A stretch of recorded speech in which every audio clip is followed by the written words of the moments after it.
Bom, pessoal, vamos lá para a aula de número 16, né? Na verdade, 17, aula de número 17. Então, veja só, dando seguimento aí esse conjunto de aulas que vai formar o curso para a gente tentar entender esse conflito atual na Ucrânia, né? Qual é o tema que a gente vai abordar agora nessa aula 17? Acompanhe comigo. Nós estamos discutindo a geografia da guerra, o conflito na Ucrânia, né? Então, vamos nessa. Qual é o tema agora? Biografia de Vladimir Putin. Veja que a gente já está chegando no que a gente quer, de fato, a entender esse conflito que se desenhou nesse ano 2022. Né?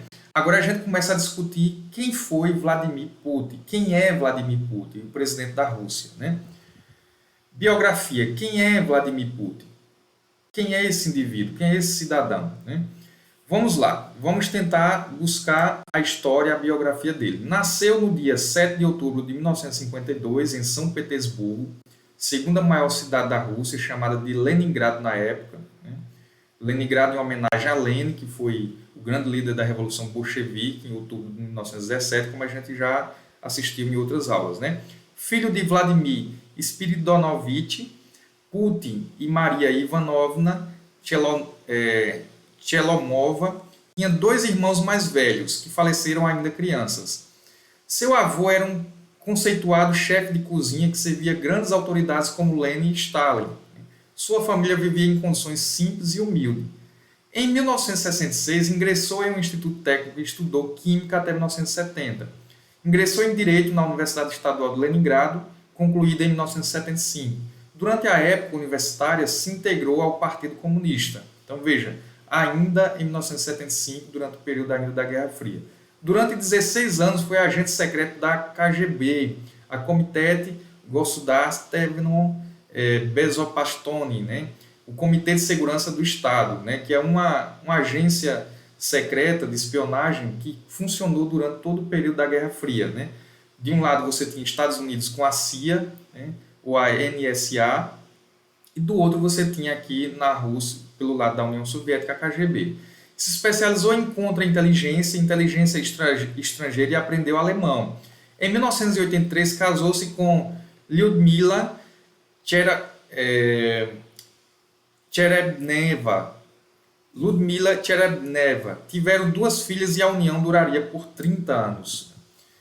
Putin dedicou muito a carreira na KGB, fazendo diversos cursos e recebendo promoções que o levaram ao posto de tenente-coronel em 1985. Foi enviado para Dresden, na Alemanha, onde trabalhou chefiando as fronteiras durante 5 anos. Retornou para São Petersburgo e a situação política era instável. Havia golpes de Estado para consolidar o fim da União Soviética. Foi daquele período conturbado em que alguns integrantes do Partido Comunista, da linha ortodoxa, tentaram reverter as reformas advindas de Mikhail Gorbachev nos anos 80, né, e tentaram dar um golpe para impedir que Boris Yeltsin assumisse o poder. Né? No entanto, esse golpe durou cerca de 3 dias e Boris Yeltsin se entrincheirou no Congresso, na Duma, e conseguiu reverter esse golpe a partir de um apoio popular e de outras forças dos comunistas, e acabou se tornando o presidente. Né? Quando Anatoly Sobchak, então prefeito da cidade, se posicionou contra o serviço secreto, Putin decidiu renunciar ao cargo em 20 de agosto de 1991. Em 1996, Putin viajou para Moscou para atuar como vice-assessor de Boris Yeltsin. Veja, em 96 ele vai se tornar vice-assessor de Boris Yeltsin, que se tornou presidente, né, em 1991, o então presidente da Rússia. Em 1998 foi nomeado o primeiro oficial da administração presidencial. Uma relação de admiração e confiança se estabeleceu entre eles e Putin transformou-se em uma grande influência no Kremlin, a sede do governo. Né? Então Putin passa, ainda nos anos de 1998, a se tornar essa figura com muita influência no Kremlin, né? Com passagem nos integrantes do alto escalão do governo. Na sequência, Putin se tornou diretor do Serviço Nacional de Segurança da Federação Russa, a FSB, a agência de informação que substituiu a KGB nos assuntos de segurança do país. A gestão de Putin foi tão bem sucedida que ele rendeu a promoção para chefe do Comitê de Segurança Nacional em março de 1999, sendo o primeiro civil no comando da Polícia Secreta da Federação Russa. Em março de 1999, ingressou no Partido Conservador de Direita Moderada Unidade, atual Rússia Unida, e em agosto recebeu o convite de Yeltsin para assumir o cargo de confiança como primeiro-ministro e possível sucessor do presidente, que já estava com a saúde muito debilitada. Então veja, Putin, que um dia foi do Partido Comunista, lá em 75, ele, em 1999, com essa abertura da União Soviética, com esse final da União Soviética, né, o Partido Comunista vai se tornando obsoleto, vai esvaziando as suas fileiras, né, de militantes, e em 99 Putin entra para um partido de direita moderada, Unidade, né, com cunho nacionalista, né, com aquela ideia, aquela pregação de uma grande Rússia, de formar uma Rússia unida, né, a partir do processo de expansão territorial. Assim aconteceu em 31 de dezembro de 1999, quando Yeltsin renunciou, Putin assumiu a presidência. Então, em 20 de março de 2000, Vladimir Putin foi eleito presidente pelo Partido Rússia Unida.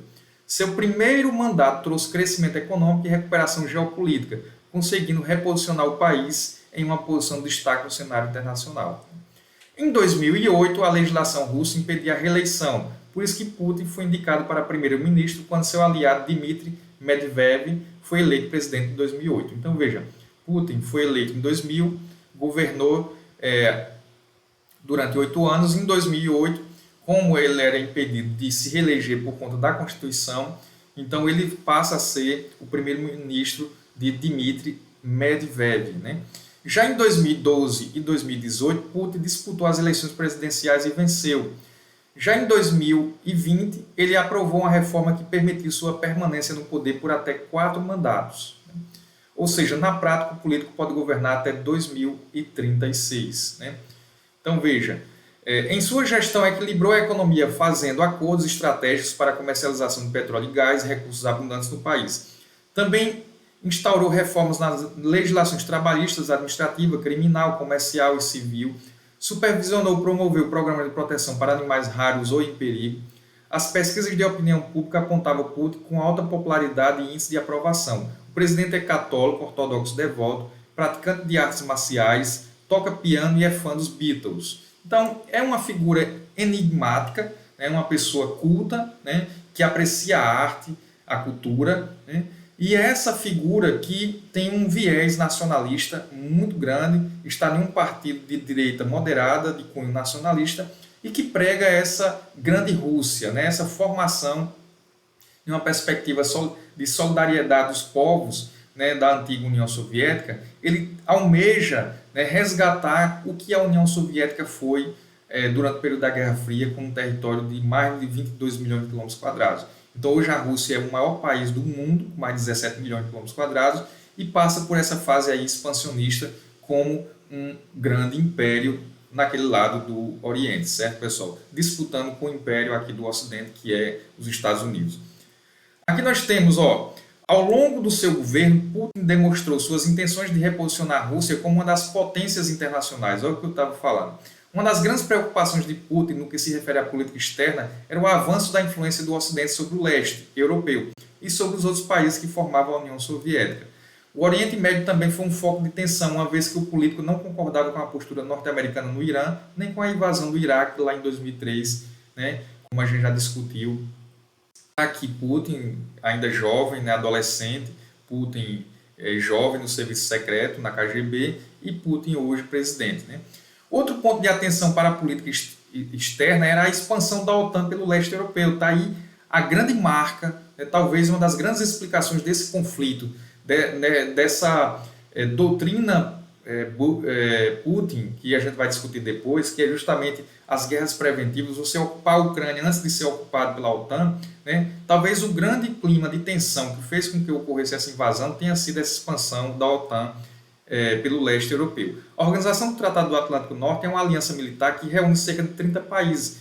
Putin não apoiava a expansão da OTAN pelos países vizinhos ao território russo. Então foi firmado um acordo com o final da União Soviética em 1991, que a OTAN se comprometeria a não estabelecer relações com os países do leste europeu. Então os países do leste europeu se comprometeram a não se aproximar dessa aliança militar, que por sua vez se tornou obsoleta, já que a Guerra Fria não existe mais. A OTAN ela foi fundada lá em 1949 como uma aliança militar entre os países do Ocidente para conter o avanço do comunismo no Oriente, que por sua vez o Oriente também formou aí a partir da União Soviética o Pacto de Varsóvia. Só que com a extinção da União Soviética, em 91, o Pacto de Varsóvia também é extinto, mas continua a OTAN, né, com essa sanha voraz em tentar expandir seus tentáculos em direção ao leste europeu. E isso gera um clima de tensão, de possível guerra. Né? Além disso, Putin procurou reforçar os laços do seu país com a China, a fim de criar uma cooperação mútua entre as duas nações, principalmente como forma de se posicionar contra o domínio dos Estados Unidos na política internacional.